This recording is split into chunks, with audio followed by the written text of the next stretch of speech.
Hello guys, এখানে দেখুন দুপুরের জন্য রান্না হচ্ছে, শাক ভাজা হচ্ছে। আর এখানে আমুদি মাছের ঝাল করবো বলে আমুদি মাছটা ভেজে নিচ্ছি। আমুদি মাছ গঙ্গার মোরলা, এটা ঝাল করবো বলে ভেজে নিচ্ছি। আর এখানে পোনা মাছটা গাইস ভেজে তুলে নিয়েছি। আর ওখানে ওল কাটা আছে গাইস, ওলটা করব। কিভাবে করি আপনারা দেখতে থাকুন গাইস। দেখুন এখানে শাক ভাজাটা হয়ে গেছে, শাক ভাজাটা নামিয়ে নেব। আর এখানে ওলের জন্য টমেটো, পেঁয়াজ, লঙ্কা, জিরে গুঁড়ো, আদা রসুন বাটা একসাথে কষিয়ে নিচ্ছি। এরপরে এর মধ্যে ওলটা দিয়ে গাইস,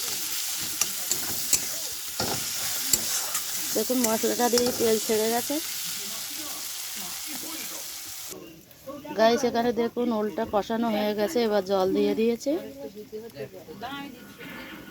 দেখুন লাল লাল করে করেছি।